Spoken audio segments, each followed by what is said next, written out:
Hello and welcome. This is part 9 of the Massachusetts versus Karen Reed Daubert hearing. Thank you for being here. There are, several authors that have published similar things. And in terms of there being an organization that says, here is the standard for dog bite wounds, Right. I don't think that there is one. When you say you don't think there is one, if you're an expert in this field, you would know that there is not one, is there? There is not one that I know of, correct? Well, you're not guessing there might be one you don't know of. I don't know of any published standard by an organization. So it'd be fair to say, when you are giving an opinion, what you personally believe to be a dog bite wound, there is no standard in dog bite science that shows you what the standard is. There's nothing to compare it to. Again, it's based on a combination of the experiences that I've had over the last 30 years, observing, evaluating, and treating dog bite wounds, plus the numerous articles that I have read on dog bite wounds, their characteristics, morphology, patterns, and other things like complications, etc. Okay, so to get back to my question, I know that you're using your experience and your memory, but there is no standard of comparison. There's no methodology that is accepted as a practice. I disagree. Okay. Can you share with us one of those articles that you've been relying on to combine with your personal experience to come to conclusions in dog bite analysis? Well, there's the Munich that we talked about. I didn't talk about. Can you tell us a little bit about it? Oh, certainly. Okay, please. Okay, would you like to go through it together? I'm asking you to tell us about what you're basing your opinion on, and you said it's Munich, so I don't know much about it. Do you see what's going on? Dr. Marie Russell has civility. She has humility. And when she said, we talked about that article, and Hank Brennan was like, I didn't talk about it. Can you talk about it? And then Dr. Marie Russell is like, you want to talk about it together? You want to go over it together? Hank Brennan is remaining cold. Okay. She's like, hey, we're in this together. We can go over it together. It's not a big deal. I know what I'm talking about. You want me to show you? And Hank Brennan is like, fuck you. Like, I have a mission here. Don't be nice to me. It's one of them. Well, tell us a little bit about that. Okay. Well, in that article, the authors described a fatal case, but also described what some of the characteristics are in dog bite wound cases.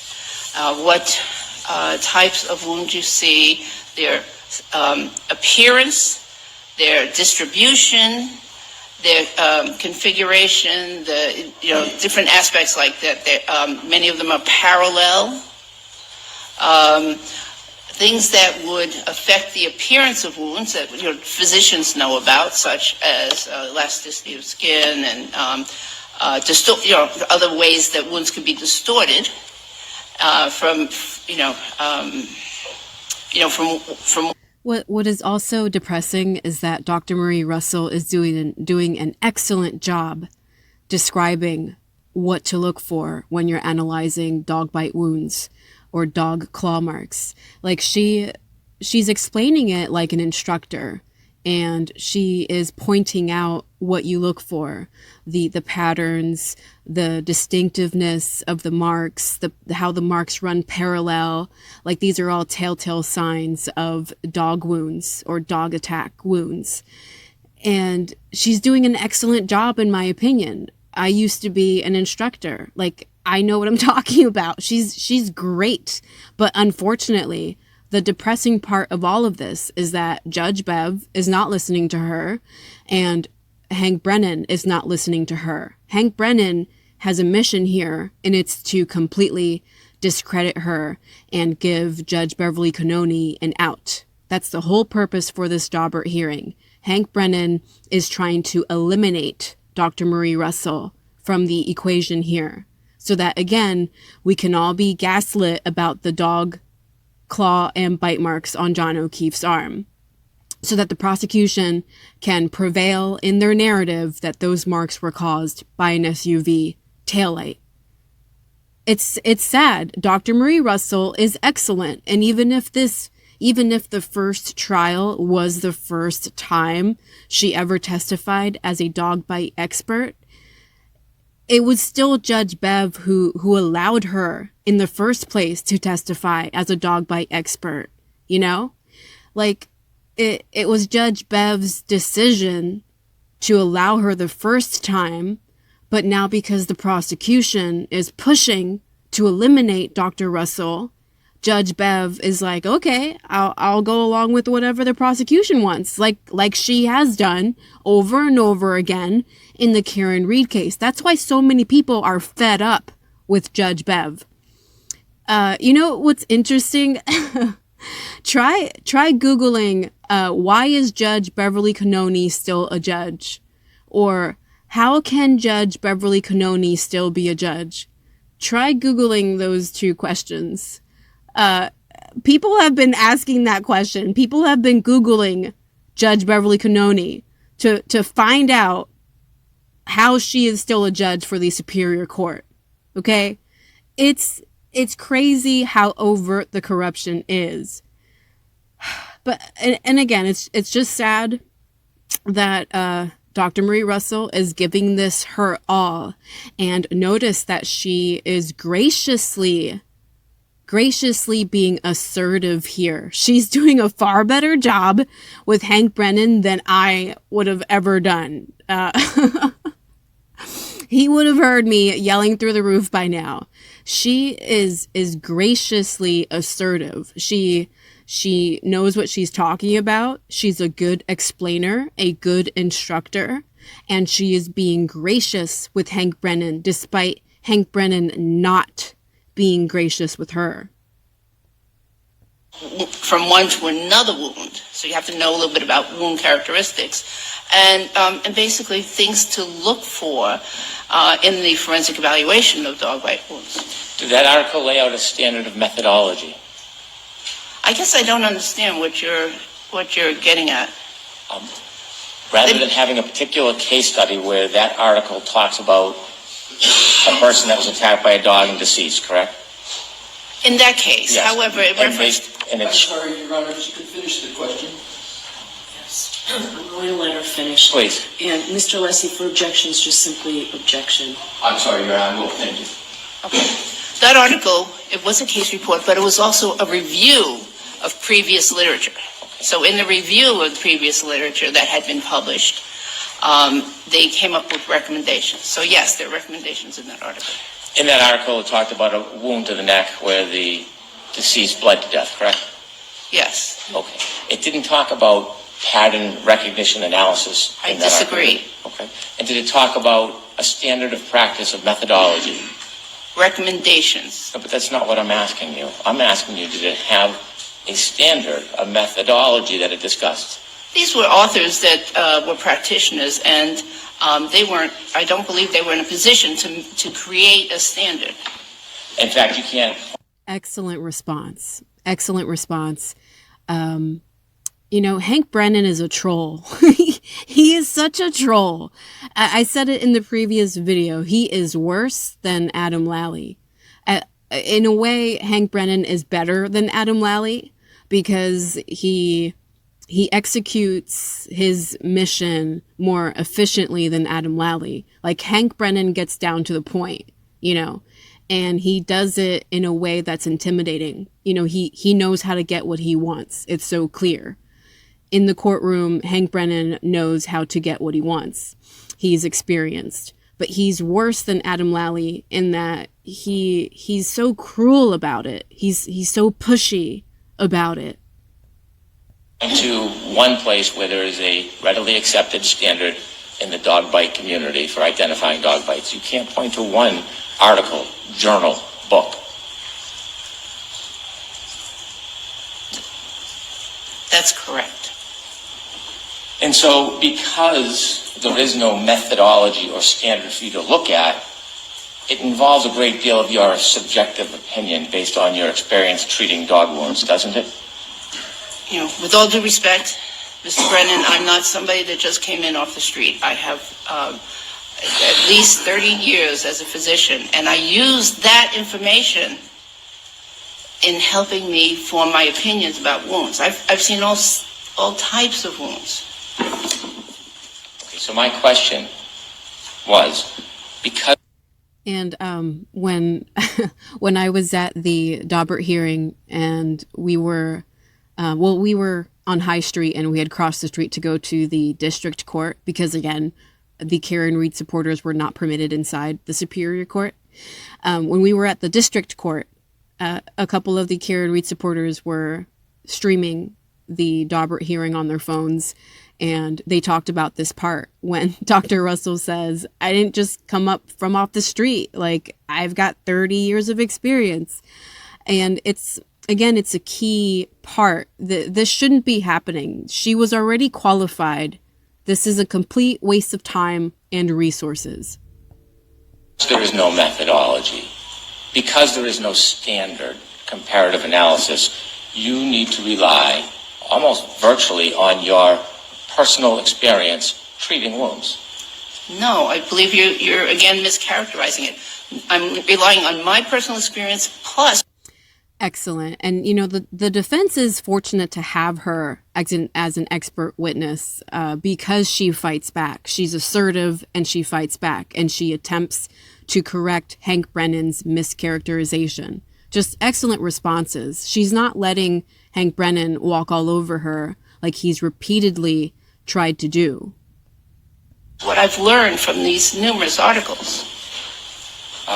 And so, because there is no methodology and standard to compare to, you've introduced the idea that you have used a process known as differential diagnosis. That's one of the processes used. And as far as differential diagnosis, what that suggests is when, as a doctor or a person looking at symptoms, you try to rule out other conditions that have similar symptoms. Correct. Okay. And so you said, although it's traditionally used in a doctor assessing a cause of a patient's symptoms, you're using that in identifying dog bites, this differential diagnosis you speak of, right? I used it to assist me, yes. Okay.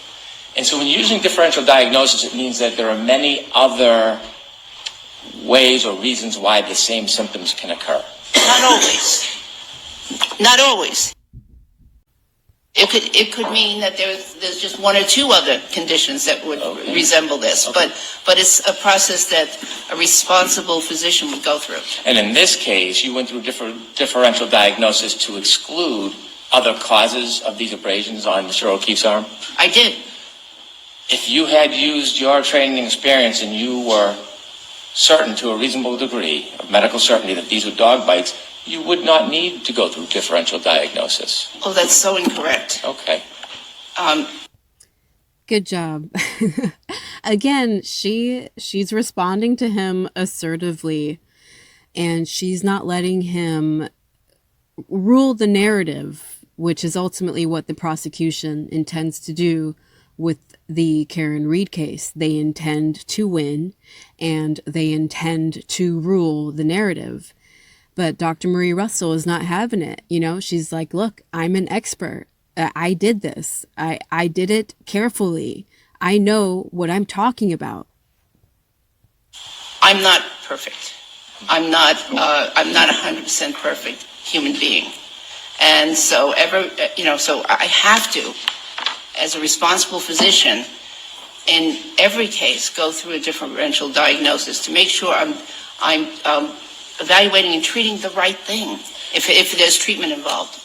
When you chose to go through differential diagnosis, you recognized that these abrasions could be caused by a lot of different mechanics of injury, didn't you?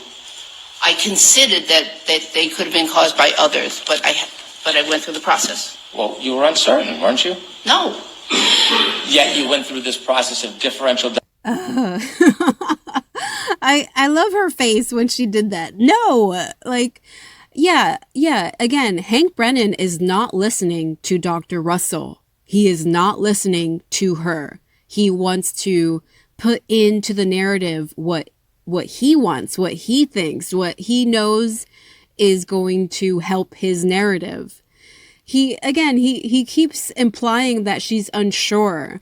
He keeps implying that she's not certified, or she doesn't have the credentials, that she's basically a nobody that any doctor would do. Like, it's like he wants a real dog bite expert that is somehow meeting industry standards that don't exist, but he also doesn't want Dr. Russell, who's got 30 years of experience and has testified as a medical expert in previous trials.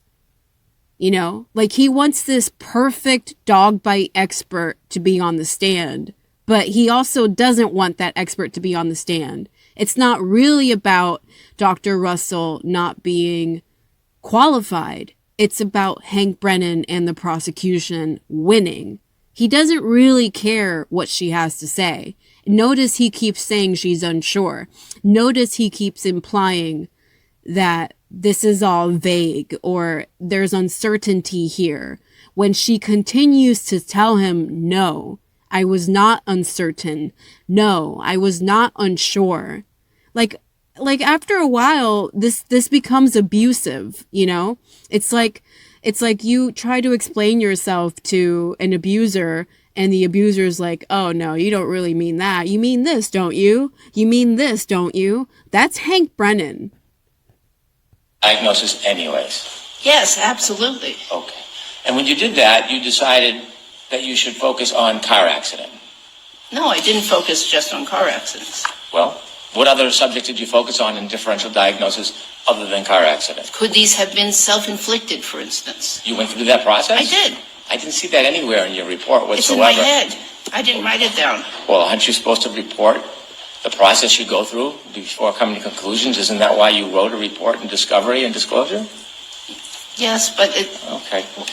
Is there anything else in your head that you thought about? And notice that he's trying to do the gotcha. He's repeatedly tried to sort of corner Dr. Russell into answering questions with a yes or no answer. But it's like a question that puts this all in a bad light. Again, he's trying to create a story that this is ambiguous, that none of this is for certain, none of this is real. This is merely Dr. Russell's opinion. And he doesn't even have the respect to call her an expert, to say she has an expert opinion. That you didn't put in the report or tell anybody? So we have car accident, we have suicide, we have dog bite. What else did you think of in your differential diagnosis? well, I thought, could it possibly be road rash? Okay. What else did you think? Oh, I don't remember all the things I thought of at the time, but there, it wasn't a very large list, but it was a list, and it was a differential diagnosis. Well, if it was important enough to think about and distinguish and go through differential diagnosis, can't you remember what it was that you thought it could have been the cause other than suicide, road rash, car accident? Well, of course, there were some things I thought of and immediately ruled out. Were these stab wounds inflicted by someone else? No. Okay. So the list, there was a list that I went through in my head. Would it be worth writing down? No, I don't think so. Well, was there any other significant causes that you went through and vetted through differential diagnosis that you didn't write down? Not that I remember at this time.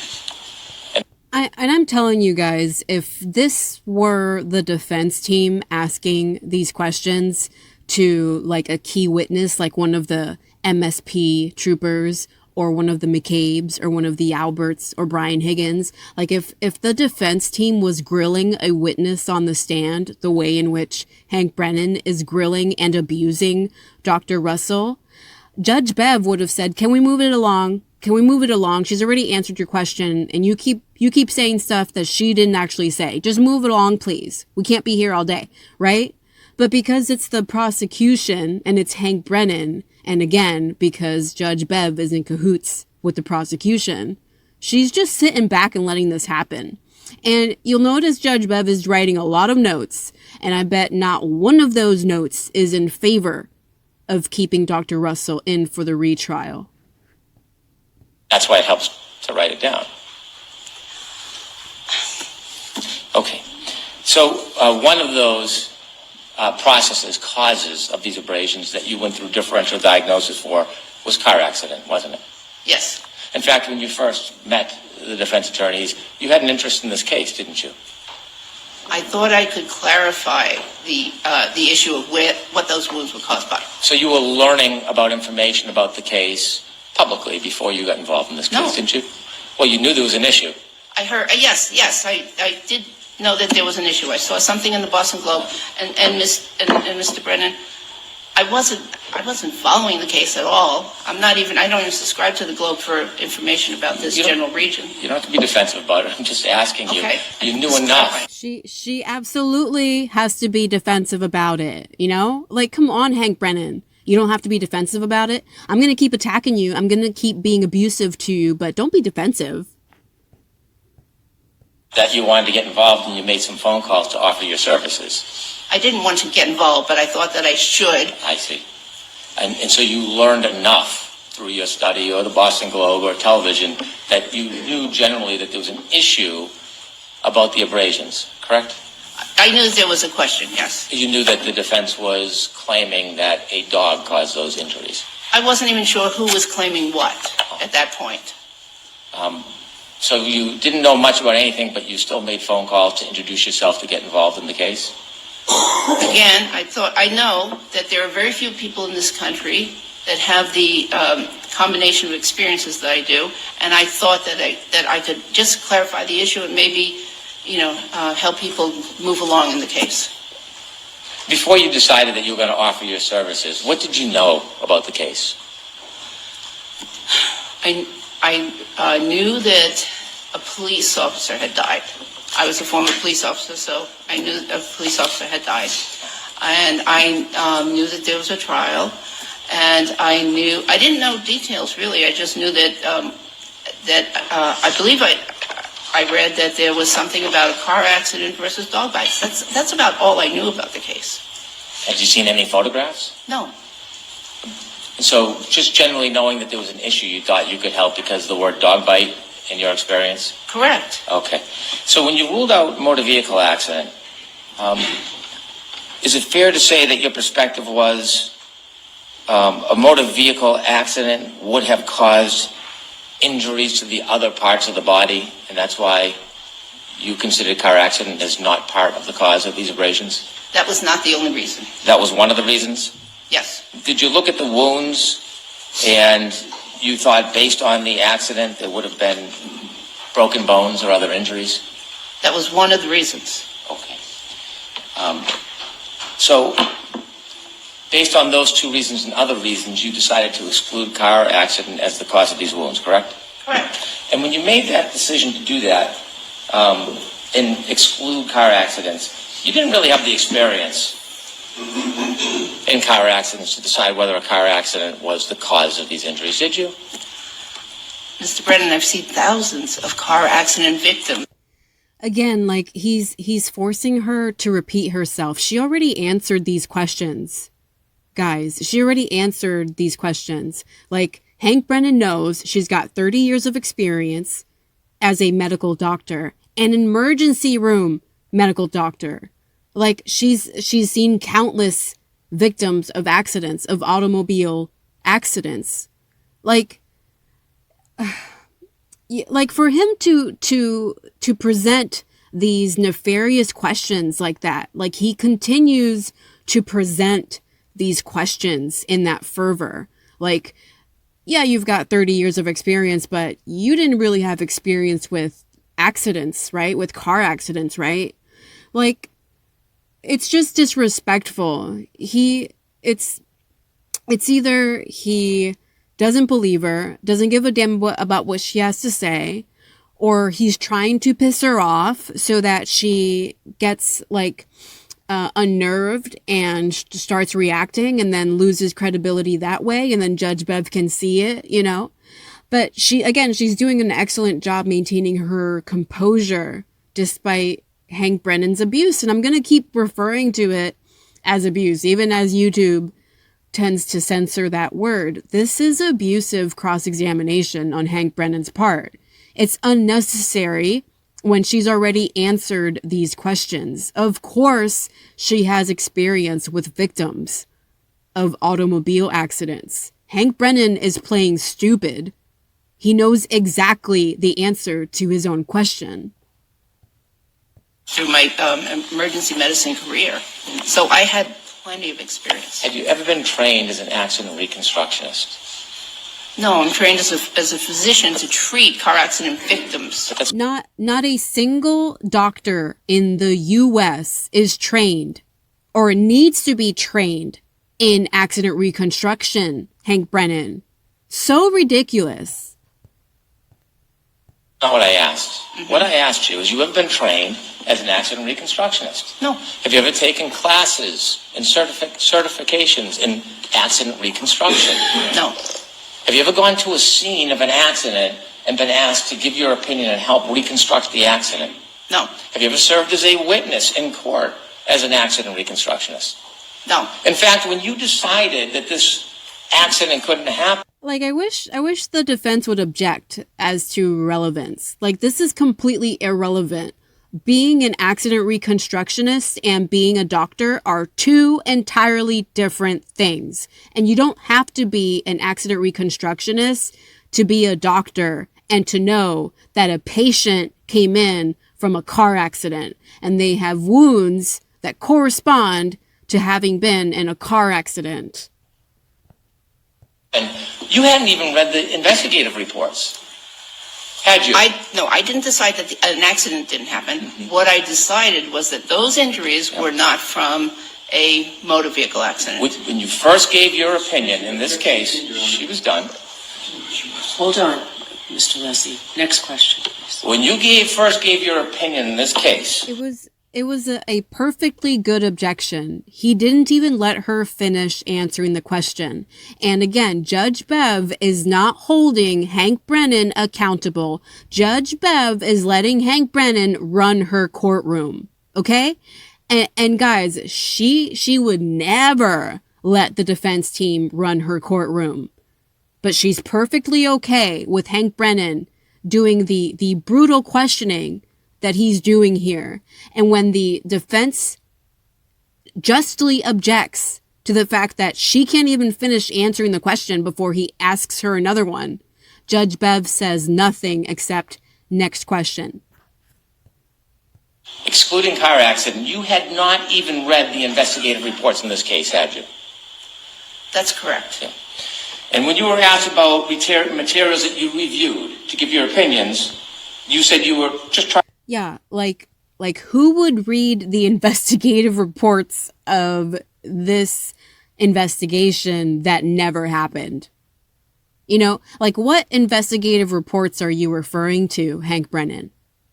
The non-existent investigation, the evidence that was thrown together, the evidence that has no chain of custody documented and never did, the evidence that Canton PD and the MSP completely fucked up, right? The cross-contamination, right? Like Hank Brennan is, again, part of the corruption here.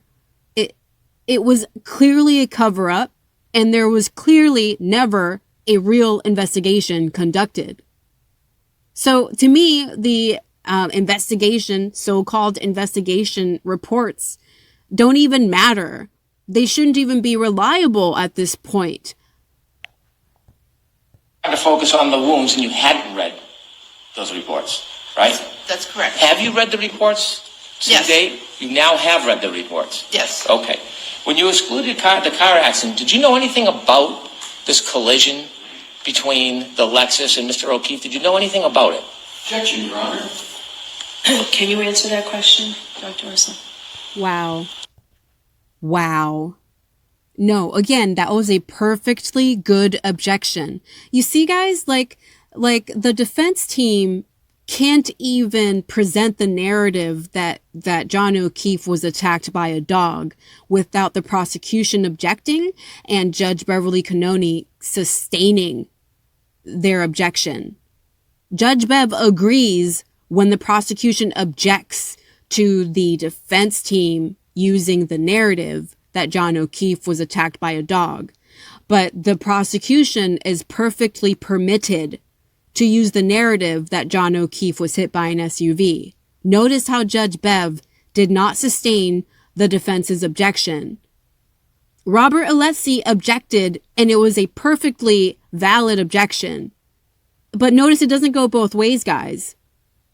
The bias is still there.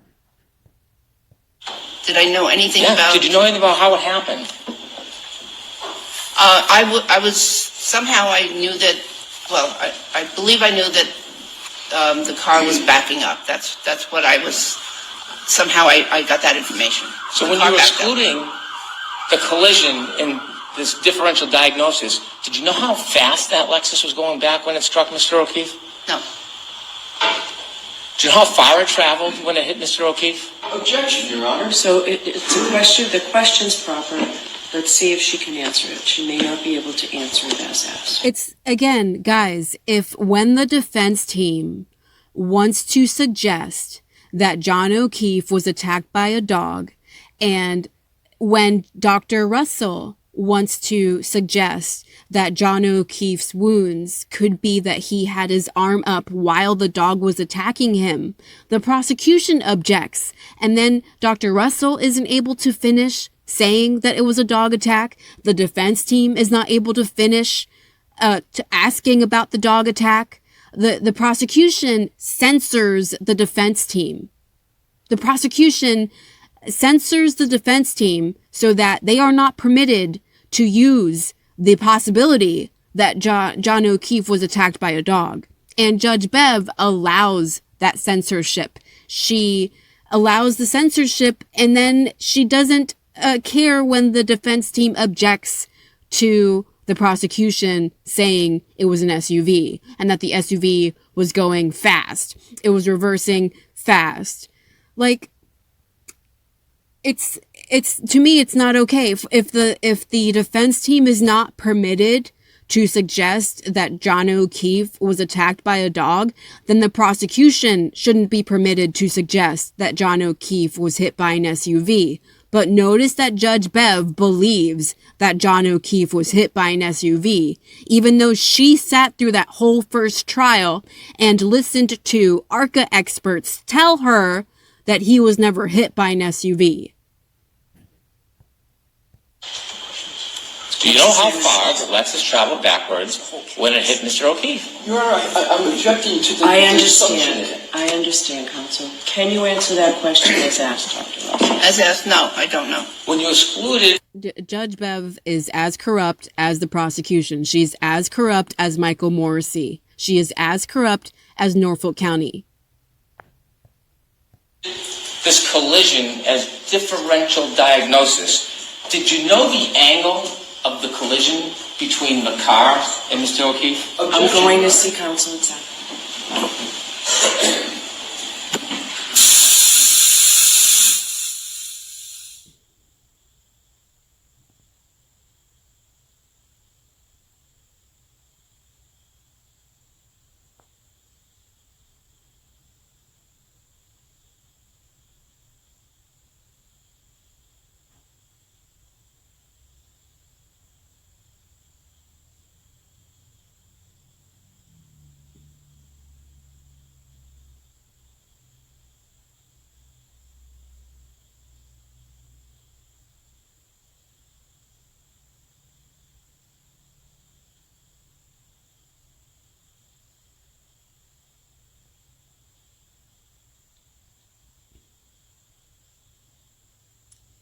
You know, for all the hatred that Karen Reed gets from the O'Keefes, you know, she's probably a lot stronger than any of those people judging her right now.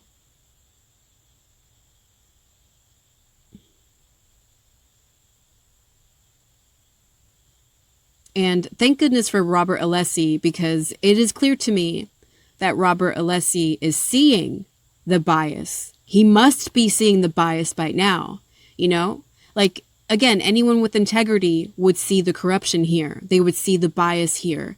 And Robert Alessi knows that he was not permitted to suggest that John O'Keefe was attacked by a dog. But somehow the prosecution is permitted to suggest that a car accident caused those wounds to John O'Keefe. And the prosecution has not won their case, by the way. So they shouldn't be permitted to win with their narrative. You know, Karen Reed is still innocent. She was never proven guilty, you know? The prosecution lost the first trial, okay? But they're still permitted to say what they want to say, to present the narrative they want to present. It's not okay.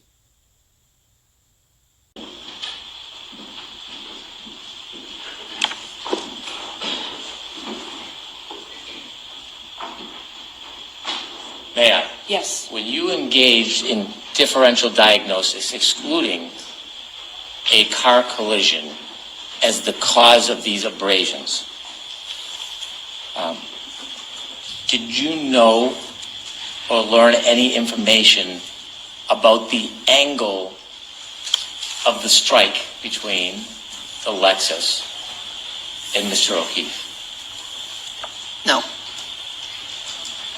Do you know whether or not the person, John O'Keefe, who had these abrasions on his arm, do you know if that person used his arm in any way to defend himself from an oncoming vehicle? I considered that. You did? Yes. And in considering that, did you consider the body position of John O'Keefe? Oh, yes. I considered various possibilities. Okay, what was his body position at the time the car allegedly collided with him? Objection, Your Honor. Use the word alleged. Yes. Thank you, Robert Alessi. Yes. But notice, guys, Hank Brennan is like a puppy with his tail between his legs. Allegedly. Good job, defense team. What was his body position? I considered several possibilities. I considered if he was standing, I considered if he was kneeling or sitting or even lying down. I considered multiple possibilities. Was he standing? I don't know, but I considered all of those possibilities. Was he kneeling? I don't know. Was he lying down? I don't know. So you considered all these things, but you have no information, fact, or understanding of what body position he was. Okay, I'm going to stop it here and I will make a part 10.